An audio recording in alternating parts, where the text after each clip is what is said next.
evening and welcome to BATV News. I'm Garth Williams. The government will be allocating $600,000 to urban areas and $1 million to rural areas which were severely affected by the recent heavy rains. The money is expected to significantly help farmers who lost crops due to extensive flooding. The announcement was made by Agriculture Minister Audley Shaw in Parliament today. Shoshana Small reports.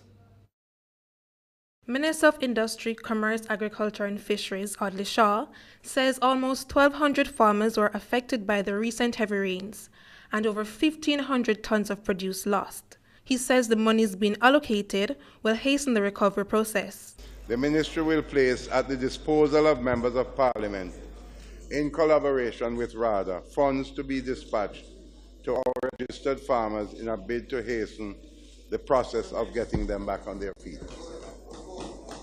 Each rural constituency will be given $1 million, while our urban constituency will receive $600,000. Minister Shaw says his ministry will also take steps to maintain the growth experienced in the production of Irish potatoes last year. The House will recall the steady progress the country has made in the production of Irish potatoes, with over 90% self-sufficiency last year. In order to maintain this, we will move to provide farmers with the chemicals they need to stave off the leaf blight disease that has arisen and which could seriously affect the output in the middle of the potato season. Meanwhile, opposition spokesman on agriculture Dr. Fenton Ferguson argues that consideration should also be given to fishermen who suffered loss because of the rains. And one area of the sector that we sometimes overlook are our fisher folks, who many times after these rainfalls, they have to be out of business, outside of when they would have lost pots and boats, etc.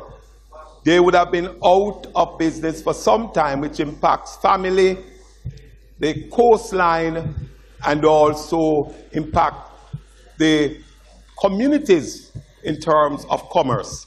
10 parishes were affected by the recent heavy rainfall.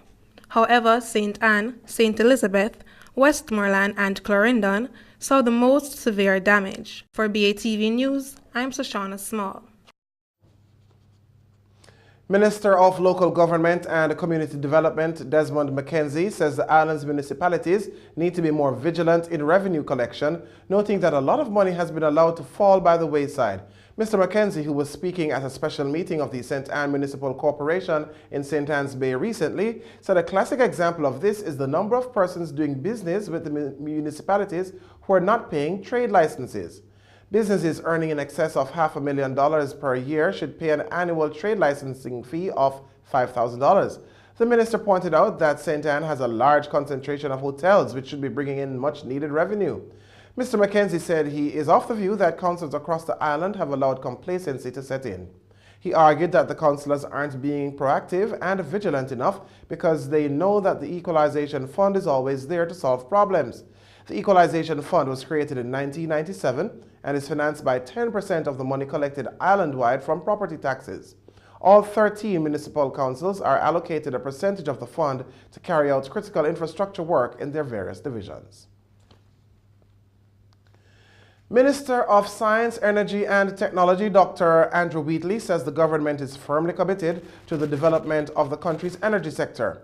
Addressing GB Energy Texaco's 2018 Retailers Conference in Trelawney on the weekend, Minister Wheatley said continuous efforts will be made to ensure policy development to grow the sector.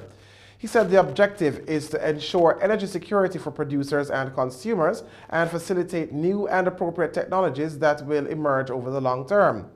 Meanwhile, Dr. Wheatley stressed the importance of the private sector working with the government to develop the energy sector and helping to create opportunities for citizens.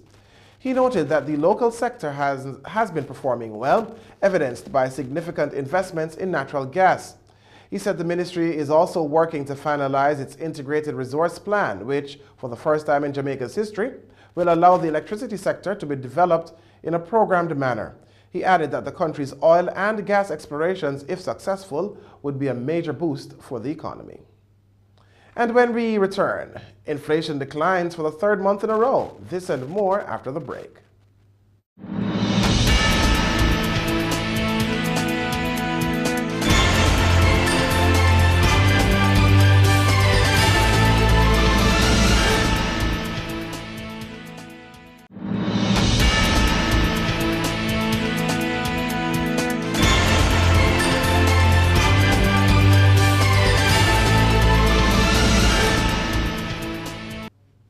Welcome back. Inflation continues to trend downwards. The latest All Jamaica Consumer Price Index, which was released by the Statistical Institute of Jamaica Statin, shows a decrease for the third consecutive month. Javon Keys has more. Statin says the inflation rate for April 2018 stood at negative 0.4%. The decline was mainly attributable to the 4.3% drop in the index for the division, housing, water, electricity, gas, and other fuels. A reduction in the rate for electricity resulted in the group, electricity, gas, and other fuels declining by 8%. However, the overall movement in the CPI was tempered by the transport division, recording the highest increase of 0.8%, which was mainly due to higher petrol prices.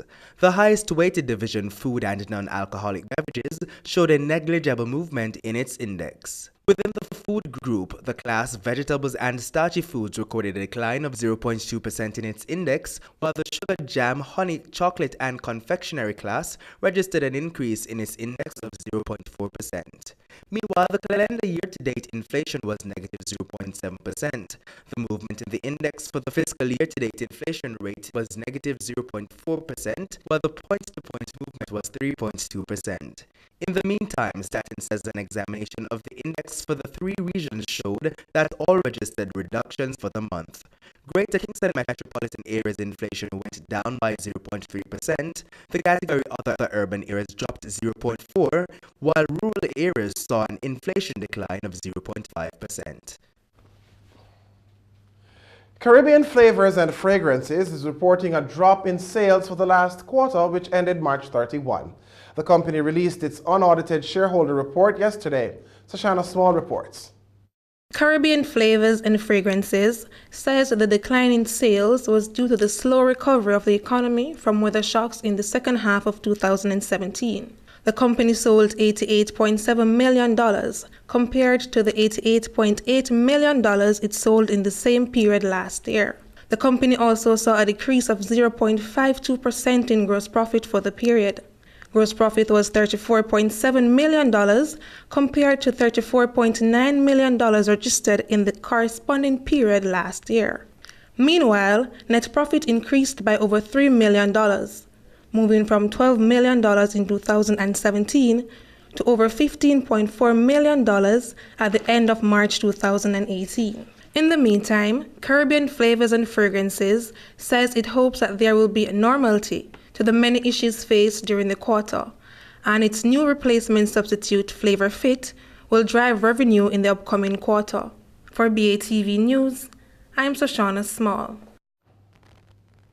The first quarter of 2018 was a good one for the Victoria Mutual Group. Norder Francis Williams has the numbers from the company's January to March 2018 quarter.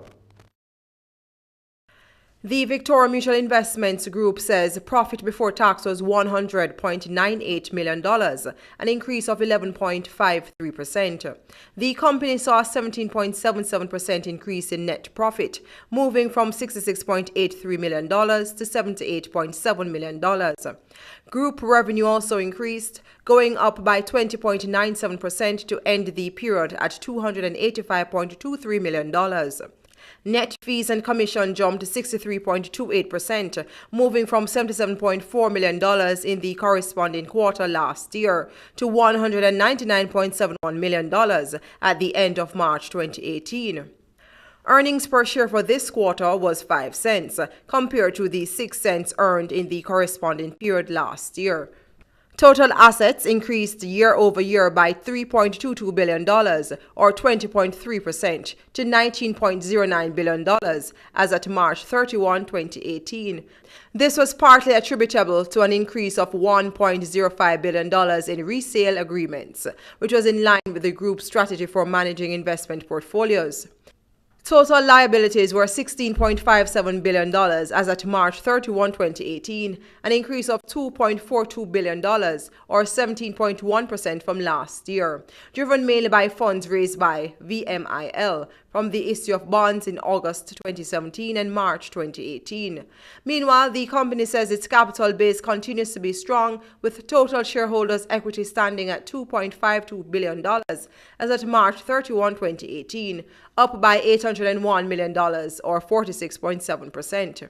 In the meantime, the VM Group says its wholly owned subsidiary Victoria Mutual Wealth Management Limited, a licensed securities dealer, continues to be well capitalized, with a risk-weighted capital adequacy ratio of 17.16%, comfortably above the regulatory requirement of 10%. For BATV News, I'm Norda Francis Williams. Minister without portfolio in the Ministry of Finance and the Public Sector, Favour Williams, says the local fashion industry is poised to become a significant sector in the Jamaican economy. Speaking at the launch of the 14th staging of St. International's Style Week Jamaica, which is set for May 16 to 20, the minister said the performance of Jamaica's fashion models has captured center stage on many international runways. She noted that these strides are being made as a result of the trend-setting style of local model management agencies such as St. International and others. During the 5 days of Style Week, a major runway will be opened to the best fashion designers who will showcase next season's trends as they unveil their 2019 collections. Minister Williams pointed out that fashion makes a noteworthy contribution to the economies of countries that are deemed to be international fashion meccas around the globe. She noted that the fashion industry is a US $1.2 trillion global industry that employs people across numerous occupations, such as fashion designers, models, lawyers, accountants, copywriters, social media directors, and project managers. In the meantime, Minister of State in the Ministry of Culture, Gender, Entertainment and Sport, Orlando Terrelong, said St. International has opened opportunities for individuals to expand their horizons, adding that Style Week is an opportunity to showcase branded Jamaica. Regional and international stories are next. Stay with us.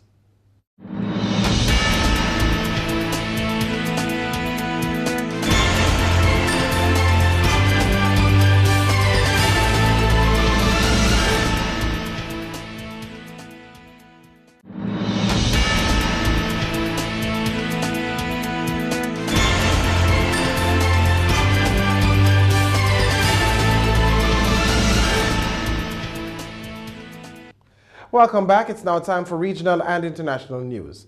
By October 31 of this year, Trinidad and Tobago's cocoa industry will have to submit information to support its current status as producers of high-quality cocoa beans. CNews' Janine Brown reports. Currently, Trinidad and Tobago, and by extension the Caribbean and Latin America, is titled as being producers of fine-flavored or high-quality cocoa beans. Together, they make up 5% of the $100 billion international market. But they will have to prove this status following the declaration of the Fourth World Cocoa Conference last month, where all participating countries agreed to resubmit data to affirm their cocoa quality. For this purpose, local industry leaders are depending largely on the cooperation of existing cocoa farmers, as well as encouraging more farmers to explore investing in the crop. We are already blessed with the fine flavor beans, right? The trees have fine flavor. The processing and the storage are critical elements in the chain to ensure that the chocolatier or the customer receive a high quality bean. CEO of the Cocoa Development Company, Leon Granger, outlined several of the initiatives government provides. It actually costs the government about $70 or so to produce a plant. A cocoa farmer will get one of those plants for $2.50. That's a huge help. And these plants, I could tell in other countries, they go for as much as $25 US. Furthermore, the state provides $6,000 upon the completion of 1 hectare of cocoa planted, and in other cases where rehabilitation is needed for existing cocoa estates, the state will provide $4,000. CDC Chairman Winston Rogers said farmers should not be turned off from investing in the cocoa industry, as he pointed out that the potential of the industry has expanded in recent times with, for example, the manufacturing of chocolates and a host of other downstream products. Are going beyond the production of cocoa beans and extended into the production of high quality chocolate and a range of downstream products for spas, soaps, creams, you name them. The industry leaders believe time and action are of the essence to ensure the industry is protected for many years to come. Janine Brown, CNews. The number of Mexican migrants deported from the United States has slowed since 2014. That was the year former President Barack Obama's administration sent 83,000 back home. Many deportees were left in cities or towns they barely know. Al Jazeera's Manuel Rapallo met with some people who have had to build new lives in Tijuana. At a tattoo parlor in Tijuana, Jose Arce is finishing a portrait for a client. Jose was deported to Mexico from California 7 years ago after completing a prison sentence for possession of a firearm. Having lived in the U.S. since the age of 2, he recalls the culture shock. Reality doesn't hit you until you get here. So you could be as prepared as you want, but once you get here, the whole process, everything changes because you become a complete illegal alien here. Business is good at Jose's shop, called No Mercy Tattoo, located in the heart of Tijuana's tourist district. The city is right on the border with the U.S., making it a popular drop-off point for recent deportees. It's estimated between 10 and 15% of all deportation cases to Mexico arrive in Tijuana, regardless of where the individual is actually from. Father Patrick Murphy runs a shelter that's been welcoming them for more than 30 years. He says the city is practically made up of these migrants. Deportees have built the city of Tijuana. 30 years ago, this was a little pueblito, ranchito, and now it's a bustling city, and it's being built on the backs of migrants and deportees. Not all new arrivals are able to adjust to life in Tijuana, but many choose to stay as it offers a close proximity to the families they've left behind in the U.S. After 7 years in Mexico, Jose says he no longer has any desire to return to the States. I remember I'm telling my daughter, that I needed to go back. I want to go back, and she told me that she'd rather see me come see me in Mexico than see me behind a glass door. So a glass window. So it was one of the things that made me realize that I need to stay here. I wouldn't have a life if I go back. The only thing I'm going to go back for is go back to prison. Jose's case is somewhat of an exception. There are many others who are unable to find work or have no family or support and end up homeless, living on the streets or under bridges in the city. Migrant shelters in Tijuana estimate that 70% of deportees will try to make it back across the border illegally. It can cost an individual upwards of $10,000 to be smuggled back, risking their lives in the process with no guarantee of even making it across. Manuel Rapallo, Al Jazeera, Tijuana. The Argentine peso has fallen to a historic low against the US dollar, raising fears of another financial crisis. The country has been plagued by years of high inflation and unemployment. President Mauricio Macri is seeking billions of dollars in support from the International Monetary Fund, a move that has upset many Argentinians. Al Jazeera's Teresa Bo reports from Buenos Aires. Jose Campos lost his job in a tannery 2 years ago and has been selling bread on the streets ever since. He doesn't make much, but he says it's the best he can do. He says that speaks volumes about what his country is going through. It feels like a crisis. I worked for over 20 years and I cannot find anything else. I have 6 kids. The youngest is 12 years old. I have to continue fighting to feed my family. Argentina's economy is struggling. One of its biggest problems is the devaluation of the currency against the power of a strengthening US dollar. The government of Mauricio Macri has gone to the International Monetary Fund for help, reportedly for $30 billion, in case the situation gets even worse. In times of crisis, Argentines change their pesos for US dollars to protect their savings, but the biggest fear is that a higher US dollar would translate into more inflation. Argentina is already coping with double-digit inflation rates, and there are many who cannot keep up with the changing prices. But many Argentinians say the government's plan is doomed to fail. They still remember what happened last time their country went into debt with the IMF. We cannot make it until the end of the month. The money is worth nothing. Going back to the IMF is like going back in time. We keep on making the same mistakes over and over again.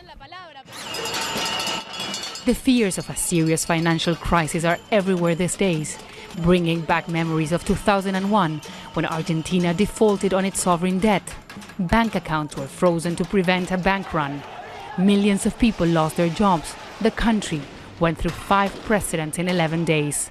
But economists say that even though today's economy has problems like deficit and inflation, the situation is different. That we are not going back to default or what happened in 2001. We have a very solid financial system at this point. When you look at from a solvency and from a liquidity point of view, we have higher standards than the higher around the world. But Argentina clearly has a lot of problems to solve in front of itself. Careful predictions of a better future, deep fears of a bitter past. But for so many in Argentina, just getting through the day is enough to struggle with. Teresa Wong, Al Jazeera, Buenos Aires. Air France is set to reveal its new interim management team after continued strikes forced out the previous team. Here's more. Could there be clear skies ahead for Air France? That's the hope for the beleaguered French carrier a week and a half after the resignation of Jean-Marc Janaillac.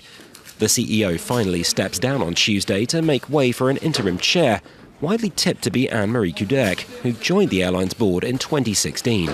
She'll have her work cut out, particularly in not just trying to restructure the loss-making company, but in handling long-running strikes.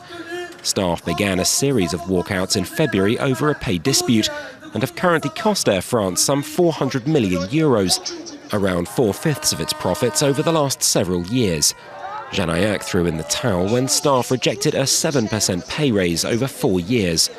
The question now is what Kuderk will be able to come up with to satisfy them, against a backdrop of national transport sector industrial action, particularly with rail firm SNCF, itself keeping up rolling strikes against reform from President Emmanuel Macron.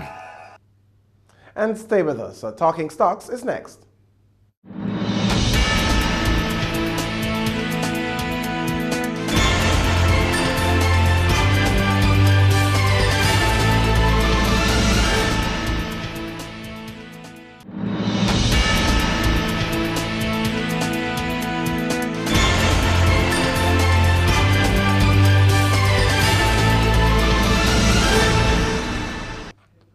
Welcome back. It's now time for Talking Stocks. 44 stocks traded today, of which 15 advanced, 23 declined, and 6 traded firm. The main JSE index declined by 131 points to close at 300,040 points.